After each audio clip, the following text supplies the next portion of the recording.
El sopor del sueño se diluyó poco a poco acompasado con el vaivén de las olas. Era de día, un día gris. Podía intuirse gracias a la escasa luz que tímidamente se colaba a través del ojo de buey. Con un sobresalto, Elba se incorporó en el camastro. Una avalancha de recuerdos se agolparon en su mente. Miró a su alrededor. No lograba reconocer aquel camarote. Una neblina persistente se apoderaba de su razonamiento. Se sentía mareada.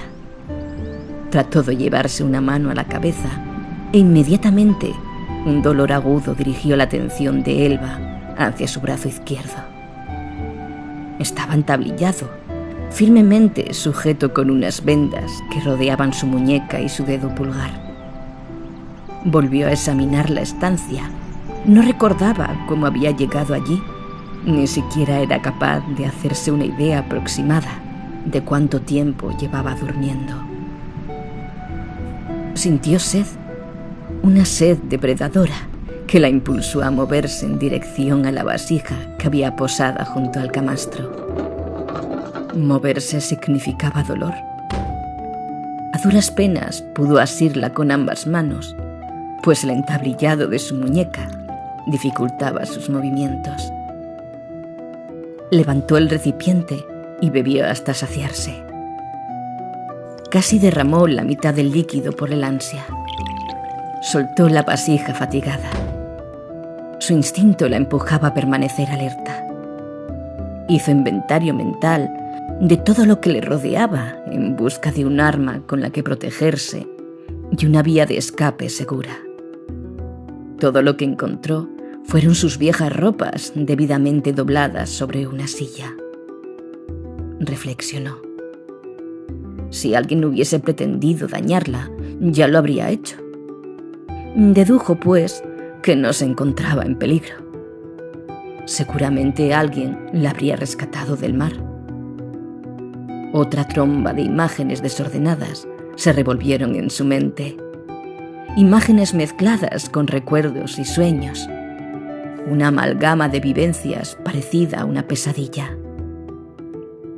Visualizó un enorme ojo que la miraba fijamente desde la oscuridad de una cueva y por algún extraño motivo esto no le provocó ningún miedo, sino todo lo contrario. Aquella ensoñación le producía cierto sosiego. Ató cabos. Trató de salir del camarote en busca de su rescatador. Al abrir la puerta, pudo ser consciente de la debilidad de sus músculos. Parecía llevar días sin haberlos utilizado. Agarrándose donde pudo, ascendió costosamente los 3 escalones que daban a la cubierta. La claridad del día la cegó de lleno. Asomando tímidamente la cabeza y protegiendo sus ojos con la palma de la mano, hizo un rápido examen visual en busca de alguien. Pudo ver a un hombre sentado en el borde de la proa. Parecía pescar distraído con su pequeña caña. Unos pies colgaban por la borda de la embarcación. Cuando Elba se incorporó en la cubierta, el crujir de las maderas delató su presencia. El hombre, sin dejar de hacer lo que estaba haciendo y sin volver la mirada, dijo con voz lenta y sosegada: «Si continúas así, lo único que vas a lograr es caerte y espantar la cena». A Elba le pareció una sentencia irónica, vestida de voz grave. En cualquier caso, fue una curiosa manera de entablar diálogo. «Aún estás muy débil para caminar, jovencita». Su tono se volvió más amable y Elba pudo vislumbrar un atisbo de sonrisa. «Me llamo Elba», fue todo lo que alcanzó a pronunciar. Su propia voz le pareció ajena. «Me alegro de conocerte, Elba. Mi nombre es Sager». Elba dirigió cuidadosamente sus pasos hacia el hombre, sin producir ruido alguno, y se sentó a su lado abrazando las rodillas. el hilo de la caña comenzó a moverse. Primeramente fue un tirón tímido.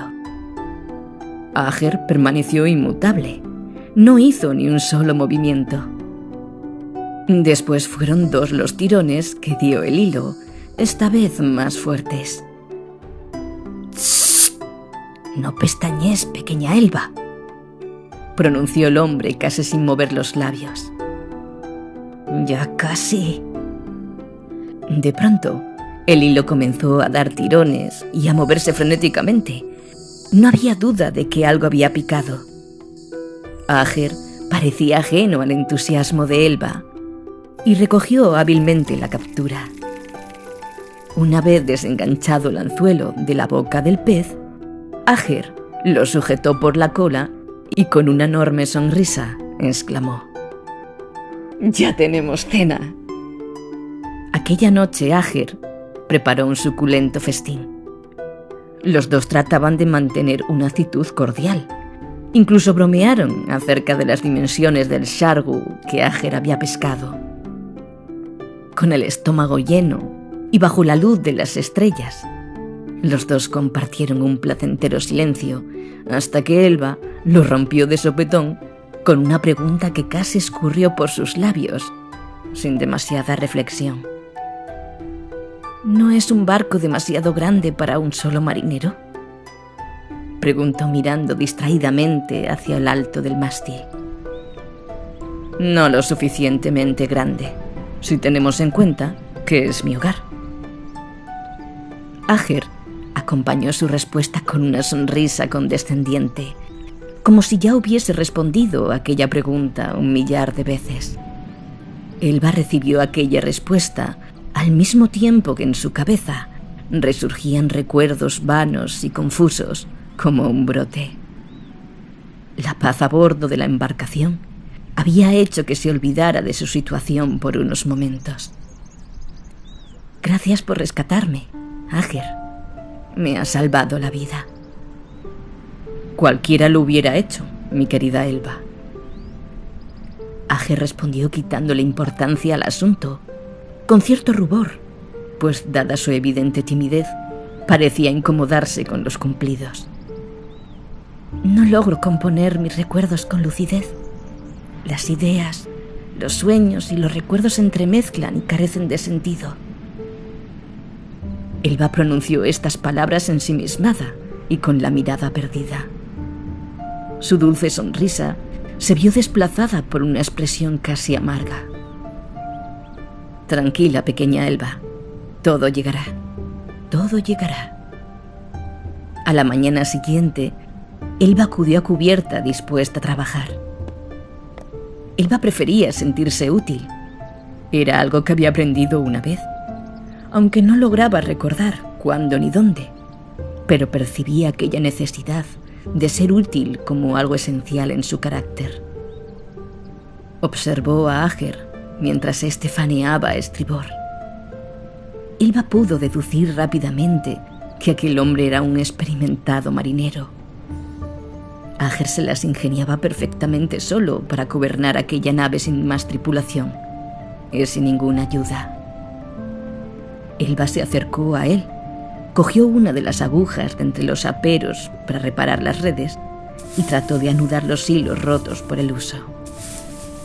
Parecía que sus manos recordasen aquella labor, aunque su brazo entablillado no le permitió hacer ni un solo nudo. Ager no la interrumpió. «¿Hacia dónde nos dirigimos?», preguntó Elba sin rodeos. «No comprendo tu pregunta». «El ancla está izada, media vela, el timón sujeto a la vía. ¿Qué rumbo has trazado?». Elba dijo esto como si sus razonamientos se apoyasen en una lógica aplastante y respaldaran los motivos de su pregunta. «Nos dirigimos al mar». La respuesta dejó atónita a Elba. «Entonces creo que ya hemos llegado», contestó haciendo gala de un gesto sarcástico y señalado a su alrededor. «¿Quieres decir que no pretendes arribar costa? ¿No necesitas víveres? ¿Aceite para los candiles? ¿Agua tal vez?». Hace años que no piso tierra firme. Todo lo que necesito de otras personas lo consigo comerciando con las embarcaciones que me cruzo en travesía. Ager creyó intuir la preocupación de la muchacha. No te preocupes, joven Elba. Podrás subirte a la primera embarcación que encontremos. Ellos te llevarán a tierra. Pronto estarás a salvo. Elba no supo bien qué decir. Ya se sentía a salvo, aunque tuvo que admitir para sí misma que la respuesta de Ager había causado una enorme curiosidad acerca del propósito en la vida que tenía el marinero, y un sinfín de preguntas afloraron en su pensamiento. ¿Por qué vives en el mar?, preguntó esto, realmente interesada en la historia de aquel hombre que de pronto se le antojó enigmático. Trató de imaginarse el pasado de Ager y los motivos por los que éste había echado su vida al mar, pero Elba esperó pacientemente la respuesta de Ager antes de adelantarse a los acontecimientos y prestó toda su atención a las palabras que su reciente amigo iba a pronunciar. Ager la había acostumbrado a respuestas inteligentes. Al hablar siempre parecía escoger con cuidado sus palabras y acostumbrada a percibir un punto de vista que a cualquier otra persona se le hubiese escapado. Vivo en la mar porque en ella se encuentra aquello que busco. ¿Y qué es lo que buscas? Amor, mi querida Elba. Busco a mi amor. Ager acompañó sus palabras con una mirada nostálgica que se perdía en el horizonte, mientras sus manos anudaban un cabo. ¿Buscas el amor en un desierto de agua? La rabiosa curiosidad de Elba le impedía retener sus preguntas. No busco el amor, mi joven amiga. Ager corrigió a Elba con suspicacia. Busco a mi amada. Y el mar no es un desierto, apuntilló. Bajo la calmada superficie de estas aguas hay mucho más de lo que te imaginas. ¿A qué te refieres? Los seres del mar, osomarines, urrucuruches, espumerus, serenes, ventolines. Incluso he visto a los cuélebres, cuando son ancianos, dirigir su vuelo hacia la mar allá. Ager tomó aliento y midió bien sus palabras. A 12 días de navegación, al norte de aquí, comienza el océano conocido por su calma blanca. El mar se vuelve hielo y forma una capa blanca que refleja la luz del sol como un manto de diamantes. Tendrías que verlo. Los ojos de Ager mostraban visos de felicidad y su voz parecía contener el anhelo de contar su historia una última vez. Elba escuchaba con toda su atención, casi reprimiendo el aliento para no interrumpir de ningún modo el relato de Ager, que de alguna forma estaba abriendo su corazón de par en par. Bajo la superficie de ese manto de hielo existe un reino esmeralda, un lugar plagado de praderas, donde las corrientes que golpean los arrecifes crean maravillosas cavernas bajo el agua, repletas de colores y de vida, donde los serenes se reúnen y cantan a las olas del mar. Hizo una pausa y, sin dirigir la mirada hacia Elba en ningún momento, prosiguió con su relato. Hace ya más de 100 lunas, cuando la juventud recorría mis venas del mismo modo que ahora recorre las tuyas, dedicaba mis labores a la pesca y vivía en una choza junto a mis padres, cerca de la orilla del mar. Un día como otro cualquiera, salí a pescar en mi pequeña barcaza y al recoger la red, descubrí que había atrapado sin quererlo a una bella mujer.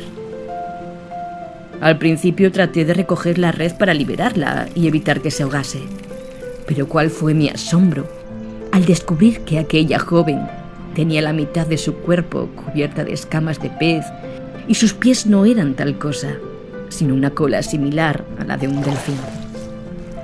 Decidí lanzarme al agua para desenredarla. Ya casi lo había logrado cuando fueron mis pies los que se quedaron atrapados por mi propia red. Traté de patalear para liberarme, pero el peso me hundió hacia la oscuridad. Me ahogaba. Mis pulmones estaban a punto de explotar. En el último momento, cuando la vida se me escapaba y mi cuerpo se proponía inhalar la primera bocanada de agua, la joven muchacha, con cola de pez, nadó hacia mí y me insufló la respiración con un profundo beso que me dio la vida. Aquel aliento me proporcionó las fuerzas y la voluntad suficientes como para luchar contra la oscuridad del fondo por salir a la superficie.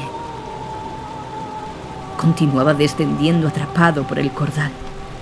Una bocanada de aire no sería suficiente si no lograba desenredarme. Mis movimientos, convulsos por la falta del aire, llamaron de nuevo la atención de aquella mujer pez, y fue ella la que, nadando grácilmente, me liberó. Me encontraba a demasiada profundidad. La luz del día casi se había borrado del todo para mí. Di brazadas en dirección ascendente. La joven Serena se arrimó a mi cuerpo y cogió mi rostro con ambas manos. Solo pude quedarme inmóvil, atrapado por su belleza mientras flotábamos en el vacío. Acercó sus labios a los míos y respiró a través de mí. Ascendimos lentamente, acompasados en una especie de baile, en un abrazo de vida. Al llegar a la superficie, nos miramos a los ojos en silencio. Y se fue. Mientras contaba su historia, el semblante de Ager reflejaba la ilusión de un niño y la decepción de un buscador de tesoros al que la vida se le escapaba sin haber topado su hallazga. Me enamoré. Me enamoró. Pasé los días y las noches oteando el mar en busca de una estela de espuma, de una señal. Nada. La más absoluta nada. Pasé mi juventud soñando con la bella Serena que me había salvado la vida con un beso. Me dormía cada noche con la eterna y doliente duda de saber si ella sentía lo mismo por mí. Ager hizo una pausa en busca de la mirada de Elba, que lo observaba con los ojos muy abiertos y absorbida completamente por la historia. Varios años después, una noche de luna llena, mientras preparaba el fuego del hogar, visitó mi cabaña un pequeño ser alado con cara de niño. Se coló por mi ventana y... ¿Un ventolín?, interrumpió Elba entusiasmada. Supongo que sí. Aquel ser me trajo un mensaje de mi amada. Un suspiro de amor atrapado en una concha. Esa señal precipitó mi vida al mar. Tardé varios años en construir esta nave y la llamé Yuz de Serena, en honor a ella. Desde entonces dediqué cada día de mi vida a encontrarla y no pararé hasta lograrlo.